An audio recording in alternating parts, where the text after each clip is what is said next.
Guys, I'm on a trend for making videos this evening, so let's keep it going. Time to talk about the Scream movies. So I actually own all of them on Blu-ray, as you probably have seen by now. So, I really enjoyed this series, which was kind of surprising because when I heard of this, I go, oh, so that's where all those masks with the lawn mouth come from. But I was like, wait a minute, a parody of like the entire horror movie genre? That's kind of strange to me, and like, I hadn't seen too many R movies by this point. Yes, I had seen the Alien, Predator, and AVP movies, and Terminator, and Matrix movies, but that was pretty much it. So I wasn't totally familiar with like all this slasher classic situation because I was born in '93, so a lot of these franchises had either concluded themselves or had gotten to the point where people just started going, oh yeah, they're making sequel after sequel after sequel to this. Not totally that interesting. But, like with the movie Daredevil, I decided to check the trailer out for this first movie, and I was hooked. And that was it for me there. And actually, I was a bit surprised at how I had pretty much made these assumptions about horror movie cliches, but I never fully realized them until I was pointing them out in these movies. Pretty interesting, huh? So, let's dive into my opinions about the movies. So, the first Scream movie, I really liked this movie. Just the mystery of Ghostface, the chemistry between the characters. They really did feel like this was a bunch of teenagers, trying to fend for themselves. But it felt funny and scary at the same time. And it did feel like a bit of a detective movie. And while I only really started to appreciate this as I got farther in the series, the bit that they were able to do with like every character and not just Nave Campbell, I hope I'm saying her name right, I was just pleased at how well they did it and how it didn't seem to completely just feel like too much of a cluster situation within this movie with too many story arcs. It didn't feel like that. I've got to point out a couple of bits of negative with it, even though a couple of them aren't true negatives. You know the bits where I forget his name, Rodney, the nerd guy, well, he's just going, everybody is a suspect in this movie. Actually, no. In this movie, let's be realistic, okay, there were only 3 suspects. Billy, Stu, and, Rodney, whatever his name is. I can't remember it. And I got the feeling that Rodney was a,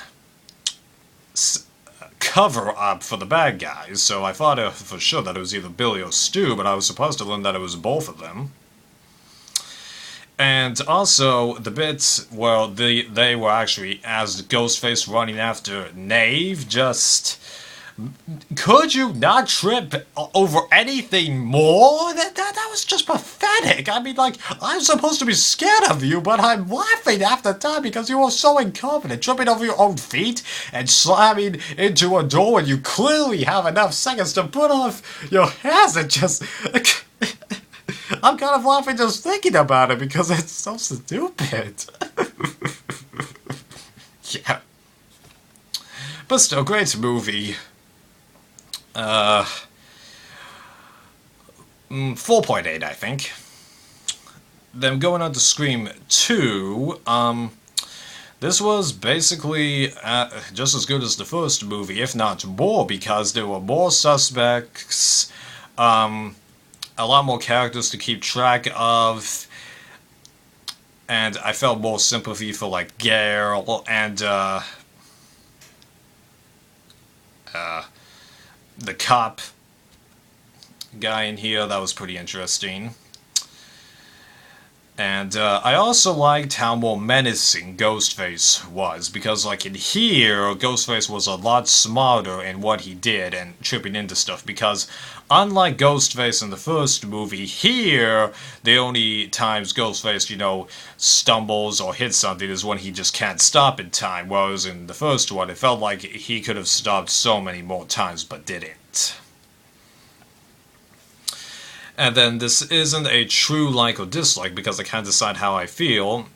It was a lot harder for me to figure out who Ghostface could potentially be with all the other characters and all the deaths that were going on. Now, I did figure it out just before Ghostface took the mask off, but by that point, so many of the suspects had been eliminated that Mickey was the only suspect left. So, nice.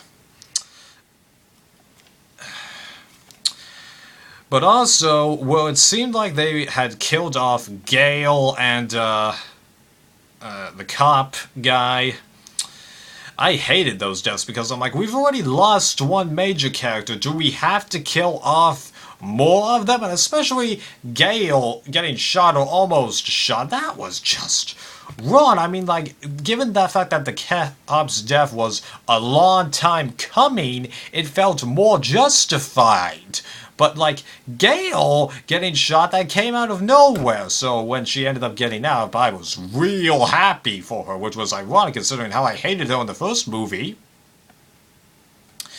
So I rate this 4.8, like I did with the first movie. Pretty good, although a couple bits of the more complexity bits for this movie kinda make me go, yeah, and the main reason why I rate it just as good, because I gotta be fair to it.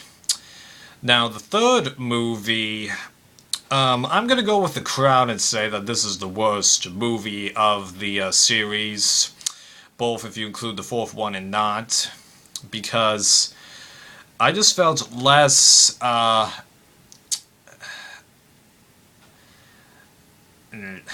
don't totally want to use this term intimacy with the characters. I just felt less for them.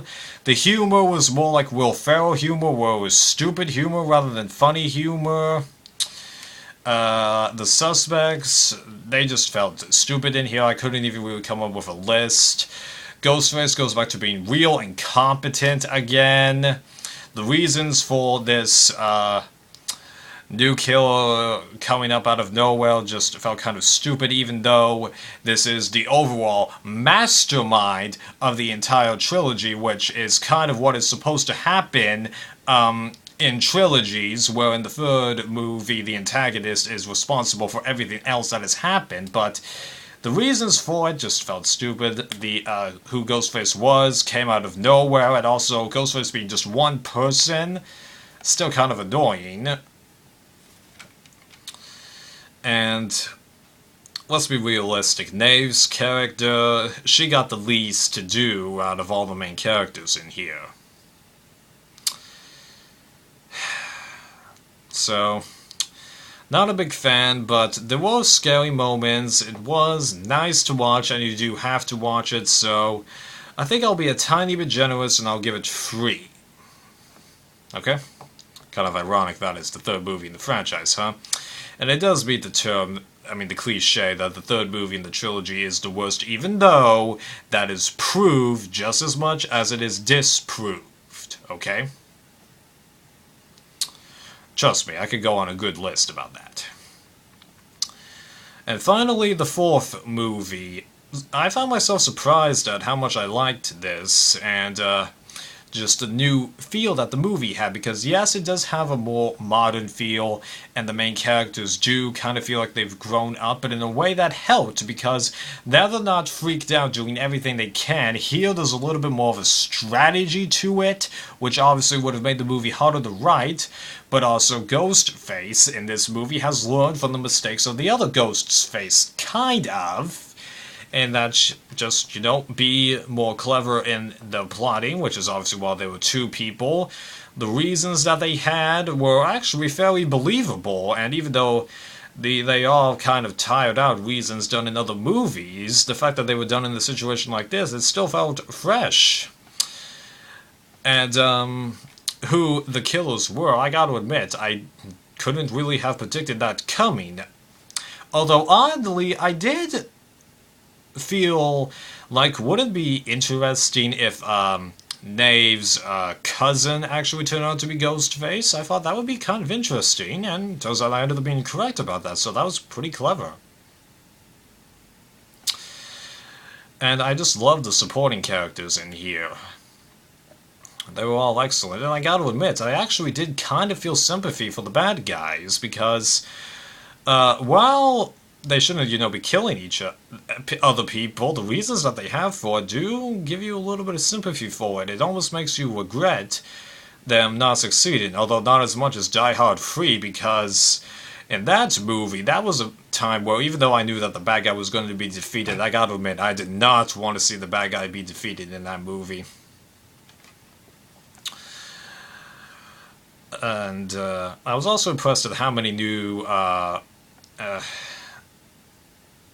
horror movie tips were given, because, with all the bits about remakes and then many more sequels, I'm amazed that they could come up with some generalizations. And I also was kind of surprised at how, even when this movie ended, there still seemed to be some potential for a sequel, even though one really does not need to happen, nor did this movie need to exist, but they came in and actually did it probably good, if you ask me. I thought there was one other point I wanted to mention. Give me a sec.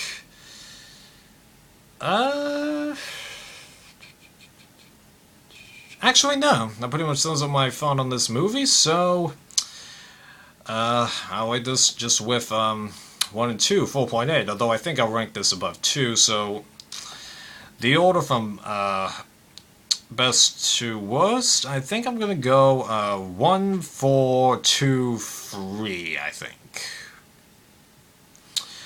And what do I think of the documentaries? I haven't watched them yet on the Blu-ray set, even though I do want to. I wanted to wait until after I saw the 4th movie, even though they were made before the 4th movie.